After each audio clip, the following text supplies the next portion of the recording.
બે દિવસ પૂર્વે ભારતની સંસદ એ દુનિયાની પહેલી એવી સંસદ બની જે સંસદની અંદર જે તે દેશના રાષ્ટ્રના બંધારણના ઘડવૈયાનું અપમાન કરવામાં આવ્યું હોય. ડોક્ટર બાબા સાહેબ આંબેડકરના બદલે ભગવાનનું નામ લીધું હોત તો સ્વર્ગ મળ્યું હોત. અમને સ્વર્ગ નથી જોઈતું. ભારતના ગૃહમંત્રી જે એક સમયે તડીપાર રહી ચૂકેલા છે અમિત શાહે ડોક્ટર બાબા સાહેબ આંબેડકરનું અત્યંત નિમ્ન શૈલીમાં અપમાન કર્યું અને ડોક્ટર આંબેડકર આંબેડકર આંબેડકર બોલવું જાણે ફેશન બની ગઈ છે એ પ્રમાણેના શબ્દોનો પ્રયોગ કરીને વર્ષો સુધી દાયકાઓ સુધી એમની પોતાની આરએસએસની શાખામાં સંવિધાન વિરોધી આંબેડકર વિરોધી જે તાલીમ થયેલી એ અમને અંદર જે પડેલું ઝેર એ બહાર એમણે ઓકી કાઢ્યું. કેન્દ્રીય મંત્રી અમિત શાહે સંસદની અંદર બાબા સાહેબ વિશે જે ટિપ્પણી કરી હતી એનો એક નાનો વિડીયો છે, ખૂબ વાયરલ થઈ રહ્યો છે. પૂરા વિડીયોની જો વાત કરીએ તો એનો પરિપ્રેક્ષ્ય કંઈક અલગ છે, પરંતુ આ જે નાનો વિડીયો ચાલી રહ્યો છે એનો પણ પરિપ્રેક્ષ્ય કંઈક અલગ છે અને આ જ વિષયને લઈ અને બધી જ જગ્યાઓ પર વિવાદ કરવામાં આવી રહ્યો છે. આ જે નિવેદન કરવામાં આવ્યું છે એનો વિરોધ કરવામાં આવી રહ્યો છે.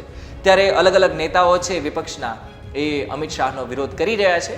ત્યારે ગુજરાતના દલિત સમાજના આગેવાન અને વડગામના ધારાસભ્ય જિગ્નેશ મેવાણીએ પણ અમિત શાહ વિશે પોતાની વાત રાખી હતી કે તડીપાર અમિત શાહ ડોક્ટર બાબા સાહેબ આંબેડકર વિશે શું બોલી જાય છે. એમણે શું કહ્યું સાંભળીએ. બે દિવસ પૂર્વે ભારતની સંસદ એ દુનિયાની પહેલી એવી સંસદ બની જે સંસદની અંદર જે તે દેશના રાષ્ટ્રના બંધારણના ઘડવૈયાનું અપમાન કરવામાં આવ્યું હોય. જગતમાં બીજો કોઈ આવો દાખલો નથી.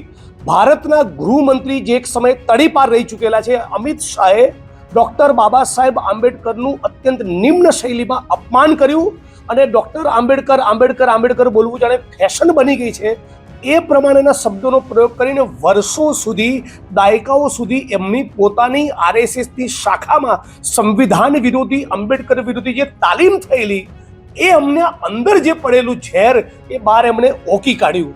આની વિરુદ્ધમાં ન કેવલ ભારતના વિપક્ષી દળો છે પણ આ દેશનો દલિત, આદિવાસી, ઓબીસી, ગરીબ, વંચિત વર્ગ છે જેને ડોક્ટર બાબા સાહેબ આંબેડકરના કારણે, જેના દેશના બંધારણના કારણે છાતી ખોલીને સ્વમાનપૂર્વક જીવન જીવવાનો, ગૌરવપૂર્વક જીવન જીવવાનો અધિકાર મળ્યો, એને એના હકના અધિકાર મળ્યા, શિક્ષણ, આરોગ્યનો રોજગાર મળ્યા. આ તમામ વર્ગોમાં ડોક્ટર બાબા સાહેબ આંબેડકરની વિરુદ્ધમાં અમિત શાહે કરેલી કોમેન્ટના કારણે ભયંકર આક્રોશ છે અને એટલા માટે અમે માગણી કરીએ છીએ કે તાબડતોબ નરેન્દ્ર મોદી પોતે, ભારતીય જનતા પાર્ટી પોતે અમિત શાહનું રાજીનામું લઈ લે.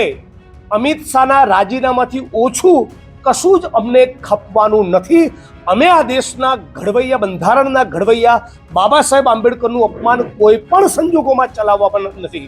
એમણે એવું કહ્યું કે ડોક્ટર બાબા સાહેબ આંબેડકરના બદલે ભગવાનનું નામ લીધું હોત તો સ્વર્ગ મળ્યું હોત. અમને સ્વર્ગ નથી જોઈતું.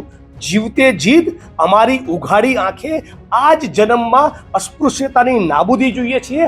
સફાઈ કામદારી ગટરમાં ઉતરીને મરવું ન પડે, મહિલાઓનું, આદિવાસીનું, ઓબીસીનું, દલિતોનું શોષણ ન થાય અને જાતિના નામે થતી હિંસા ખતમ થાય, જાતિ વિહીન સમાજની રચના થાય, સમાનતા અને માનવતા પ્રસ્થાપિત થાય. એવો દિવસ સ્વર્ગમાં જઈને નહીં, ઉઘાડી આંખે આ જન્મમાં અમારે જોઈએ છે અને એટલા માટે અમે ડોક્ટર આંબેડકર આંબેડકર કરીએ છીએ અને ડોક્ટર આંબેડકર આંબેડકર કરવાના. તમને તમારું મનુસ્મૃતિ અને ગોડસેનું રટણ મુબારક. અમે જય ભીમ બોલીશું, ડોક્ટર આંબેડકર જિંદાબાદ બોલીશું અને બાબા સાહેબના બંધારણની વાત કરીશું. સાથોસાથ ગુજરાતની અંદર 23 ઓક્ટોબરના દિવસે નેહા કુમારી મહીસાગર કલેક્ટરે પણ દલિતને આદિવાસી 90% એટ્રોસિટીઝના કેસ બ્લેકમેલિંગ માટે કરે છે. ડેપ્યુટી મ્યુનિસિપલ કમિશનર અમદાવાદ હતા ત્યારે ઓબીસી માલધારી સમાજની બહેનોને દંડો લઈને માર્યા અને એમને પણ હરામી સાલા શબ્દોથી નવાજ્યા. આ જાતિવાદી માનસિકતાવાળા કલેક્ટર નેહા કુમારીને સસ્પેન્ડ કરવામાં આવે, અમિત શાહનું રાજીનામું માંગવામાં આવે. આ માગણીને લઈને ઉગ્ર આંદોલન તરફ અમે જઈ રહ્યા છે. એની આ પ્રેસ કોન્ફરન્સના માધ્યમથી જાહેરાત કરીએ છીએ અને બાદ પણ ભારત સરકાર, ગુજરાત સરકાર ન જાગી તો આવનારા દિવસોમાં એક પ્રચંડ આંદોલન અને સ્વાભિમાન સંમેલન અમે દાહોદની ધરતી પર કરવાના છે. હવે આ વિવાદ છે એ બહુ એના ઘેરા પ્રત્યાઘાતો પડ્યા છે રાજનીતિમાં પણ. એનું કારણ એ છે કે પ્રધાનમંત્રી નરેન્દ્ર મોદીને આવીને પણ ખુલાસો કરવો પડે છે અને એ જ અમિત શાહ જે સામાન્ય રીતના મીડિયાની સામે એવી રીતના વાતચીત કરતા નથી જોવા મળતા, એ જ અમિત શાહને આખા દેશની સામે ખુલાસો કરવો પડે છે કે એમનું નિવેદન શું હતું. ત્યારે એના ઉપરથી જ સમજી શકાય છે કે આ બનાવ કેટલો ગંભીર છે, આ ટિપ્પણી કેટલી ગંભીર છે. ખેર, એમને જે કહેવા માગતા હતા એ વસ્તુ અલગ હતી. એનો જે આખો વિડીયો છે જ્યારે આપણે જોઈએ ત્યારે જ ખબર પડે. પરંતુ જે નાની ક્લિપ છે જે વાયરલ કરવામાં આવી રહી છે એ પણ બહુ ગંભીર નિર્દેશો છે આપી જાય છે. હવે આ મામલે આગળ શું થશે તો જોવાનું રહેશે. કારણ કે વિપક્ષ પોતાની રીતના હોબાળો કરી રહી છે, ભારતીય જનતા પાર્ટી પોતાની રીતના ડિફેન્સ છે કરી રહી છે.